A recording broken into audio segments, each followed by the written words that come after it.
Modification भी कर सकते हैं। जी सर। यदि यदि आपका वो कुछ और उसको अच्छा इम्प्रेसिव बना सकता है तो बनाए, उसमें कोई दिक्कत वाली बात नहीं है। जी सर। बस बात समझ रहे हैं।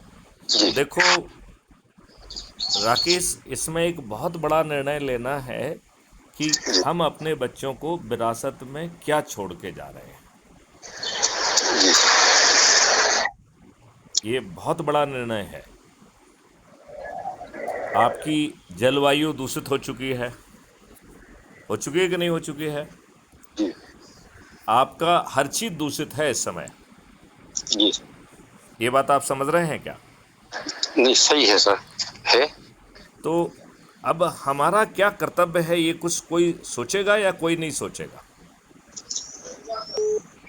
सोचना तो हर आदमी को चाहिए। हम्म। सोच नहीं रहा सर, आज के समय में समस्या ये है। जिसको आ, जिसको मतलब हमने जो। देखो देखो देखो देखो, एक्चुअली में क्या है कि आप लोगों को चारों तरफ से फंसा दिया गया है। जी आपको टैक्सेशन से लेके ढेर सारे चीज़ों में उलझा दिया गया है। जी। इतने नियम कानून घटिया बना दिए गए हैं कि जब चाहे जो अधिकारी आपको जेल में डाल सकता है। बिल्कुल सही है सर।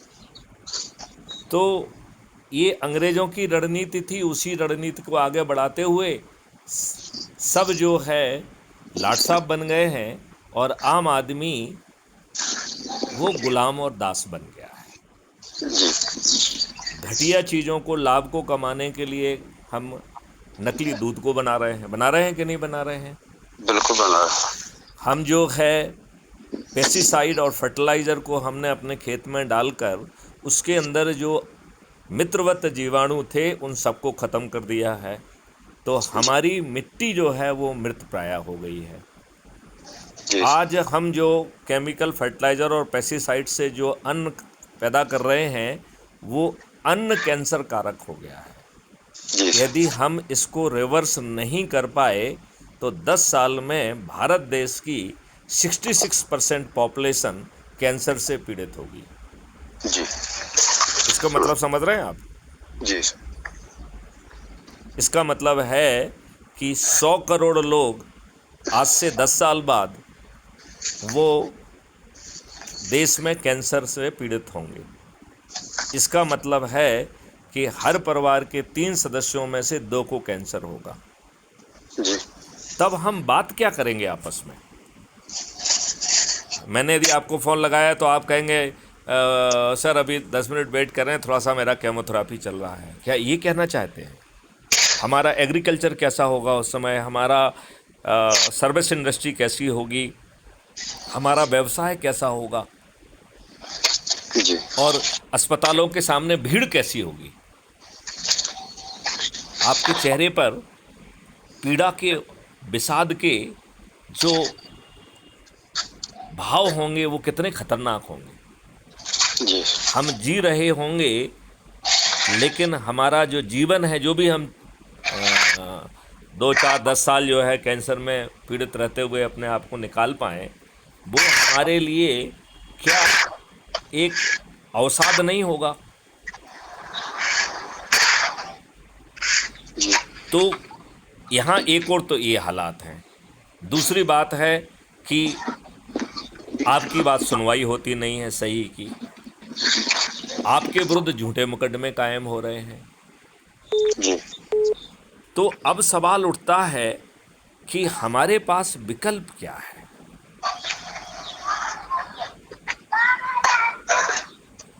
तो ये इतना साधारण विकल्प दे दिया है जिसमें स्वामी विवेकानंद जी ने जो कहा था कि यदि भारत को महान बनाना है, उसका भविष्य उज्जवल बनाना है, तो इसके लिए आवश्यकता है संगठन की, शक्ति संग्रह की और बिखरी हुई इच्छा शक्ति को एक बार उसमें समन्वय लाने की। हमें उसे संगठित और एकीकृत करना है। और हमने जो आपको तरीका बताया है, ये आपकी बिखरी हुई इच्छा शक्ति संगठित हो जाएगी और सत्ता का ताज भी आपके सिर पर होगा। तो आपके तो सभी लाभ हो रहे हैं कि नहीं हो रहे हैं? आज आप बताइए, दुष्ट लोग आपकी कोई गलती ना होने के बावजूद भी पैसे देकर किसी लालच में आपके विरुद्ध झूठे मुकदमे कायम कराने में सफल हो रहे हैं कि नहीं हो रहे हैं? बिल्कुल हो रहा है सर। तो हम ये सब क्यों होने दे रहे हैं? ये बात समझिए ना, मैं आपसे जो कहना चाहता हूँ कि जी क्या हम ऐसा ही भारत चाहते हैं?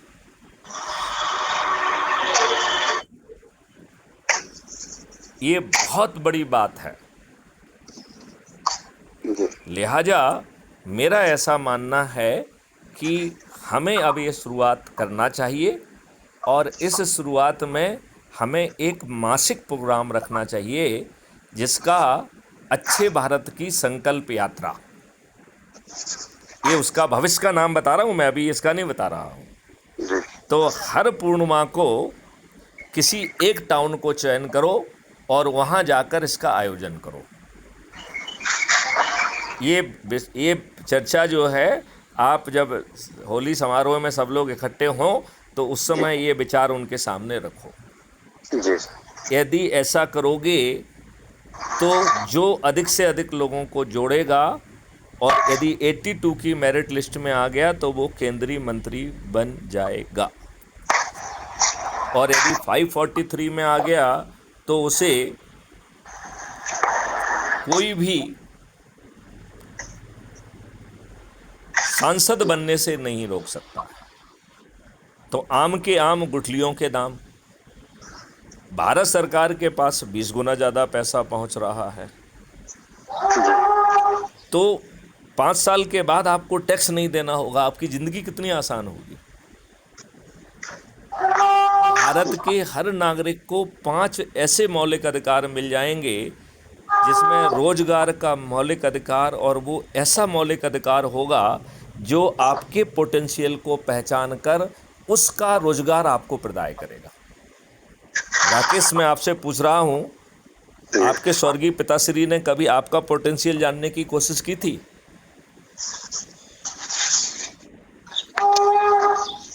अब कभी उनके दिमाग में ही ये बात नहीं आई?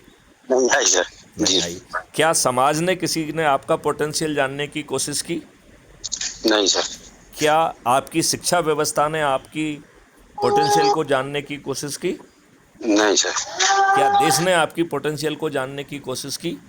किसी ने नहीं और किया। यदि मैथिली शरण गुप्त कह रहे हैं कि इसके लिए एक्सपर्ट पैदा किए जाएंगे जो देश के हर व्यक्ति का पोटेंशियल मालूम करके उसको उसी के लिए आवश्यक शिक्षा दी जाएगी और उसे उसी का रोजगार मिलेगा, कितना अद्भुत भारत होगा वो, जी जिसमें आपको शिक्षा आपके पोटेंशियल को रियलाइज करने के लिए दी जाएगी। वो कितना अद्भुत होगा जब सभी पैथियां इंटीग्रेटेड होके आपके डोर स्टेप पे आपको इलाज मिलेगा। वो जी कैसा अद्भुत भारत होगा जहां हर गरीब से गरीब व्यक्ति को भी मल्टीग्रेन मिलेगा, दूध मिलेगा, दही मिलेगा, घी मिलेगा, शहद मिलेगा और जीवनवर्धक औषधियाँ मिलेंगी, और कोई भी चीज़ फ्री में नहीं मिलेगी। तो ऐसे गरीब व्यक्ति जिसके खाते में, खीसे में पैसा नहीं है, उसके लिए एक कल वृक्ष अकाउंट दिया जा रहा है जो जब पैसे की आवश्यकता होगी बिना मांगे खुद फ्लो होके आ जाएगा, और जब आप कमाएंगे तो पट जाएगा। तो देखिए, आपको टैक्स मुक्त भारत मिल गया, कर्ज मुक्त भारत मिल गया, आपकी प्रशासनिक व्यवस्था बदल गई, आपने बटन दबाया, आपकी एफआईआर दर्ज हो गई, 15 दिन में काट साक्ष्यों के साथ चालान पेश हो गया, बिना कोर्ट कचहरी के चक्कर लगाए 30 दिन में distributed video based trial system से आपको न्याय मिल गया, आपका पानी स्वच्छ हो गया, आपका जो है ना पेड़ों की संख्या 3 गुना हो गई, गायों की संख्या 10 गुना हो गई, आपकी मिट्टी फिर से सौंधी और खुशबूदार हो गई, आपको केमिकल रसायन से जो है ना मुक्ति मिल गई। ऐसा अद्भुत भारत यदि इतनी आसानी से मिल रहा है तो ये उपाय आपको करना चाहिए या नहीं करना चाहिए? जी तो मैं आपसे अनुरोध करूंगा कि आप इसकी एक रणनीति बनाइए जिससे जहाँ जहाँ संभव हो वहाँ हर पूर्णिमा को अच्छे भारत का संकल्प समूह बनाने की बात करें। और जो बैनर हैं इसमें और बैनर जोड़ते जाएंगे, ये और एडवांस में इनको जो है एक कार्डबोर्ड पे भी प्रिंट हो, जो चिपकवा लो, इस तरीके से कर लो, तख्तियों के रूप में इनको बना लो, और हर जो है जहाँ जहाँ भी लोग वाग जुड़ते जाएं, जहाँ जहाँ भी बात होती जाए वहाँ पे अच्छे भारत की संकल्प यात्रा का पूर्णिमा का दिन रखा जाए। जी। इसमें कोई दिक्कत है काय दिक्कत है? तो ये प्रस्ताव आप पारित कर लीजिए और हर जगह पे कोशिश करिए। जी। तो लिधौरा में भी हर पूर्णिमा के दिन चलेगा, पलेरा में भी चलेगा, टीकमगढ़ में भी चलेगा, नेवाड़ी में भी चलेगा, जहाँ जहाँ। अच्छा, उसके साथ जो है ना एक सत्यनारायण की कथा रख लो उस दिन, कितना अच्छा हो जाएगा। जी। नहीं जी सर। तो ये हमारी बात हर महीने लोगों को याद आती रहेगी कि नहीं आती रहेगी? अच्छा, एक काम और करिएगा, जो लोग आते जा रहे हैं उनका रजिस्ट्रेशन और मोबाइल नंबर जो है वो करिए। मतलब पैसे मत लीजिए रजिस्ट्रेशन में, लेकिन उनका एक कोई रजिस्ट्रेशन का सिस्टम रखिए, जी। ठीक है ना। और जिन जिन के नंबर आते जाएं उसे अच्छे भारत का संकल्प समूह का एक व्हाट्सएप ग्रुप बना लीजिए। जी। क्या इतनी बात समझ में आ गई है क्या? हेलो, जी सर, आ गई सर। क्या इतना कर पाओगे? करेंगे सर। चलिए, तो अब और कुछ कहना चाहते हैं आप? जी सर, आपके आने का कैसा हम प्लान आपको होगा? प्रोग्राम कंफर्म कर रहे हैं, हम आपको बता देंगे, आप चिंता मत करिए, जी सर। ठीक है ना। जी सर। समय के पहले आपको हर चीज़ बता देंगे। जी सर। जी। चलिए, अब इसके साथ ही इस वार्तालाप को यहाँ विराम देते हैं। आपको कागज अच्छे भारत के संकल्प के लिए जो आप होलिका का समारोह कर रहे हैं, होली मिलन समारोह कर रहे हैं, उसके लिए हम आपको धन्यवाद देते हैं। जय हिंद, जय भारत, वंदे मातरम, जय गुरुदेव। जी।